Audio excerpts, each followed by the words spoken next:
আমাকে এক ছেলে বলতেছিল, জুয়েল ভাই আপনার ইসলামিক ভিডিওগুলো এত ভিউ হয় কিভাবে? তখন আমি তাকে বলি, আরে ভাই ছেলেরা গান বাজনা ছেড়ে দিয়ে ইসলামিক ভিডিও দেখে, সেটাই তো সবথেকে বড় আল্লাহর রহমত। আর ইসলামের ভিতরে আছে মানে তার জন্য আল্লাহর জান্নাত খোলা রয়েছে।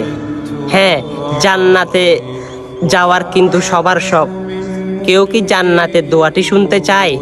যারা শুনতে চায় তারাই আজকে শুনে নেবেন। আল্লাহুম্মা ইন্নী আসআলুকা জান্নাতা। যে ব্যক্তি 3 বার পাঠ করলো প্রতিনিয়ত, আল্লাহ রব্বুল আলামিন তার জন্য এই জান্নাতের বাজেটটা রেখেছেন। অবশ্যই আজকেও ওই ছেলেকে দেখাই দিবেন আপনারা।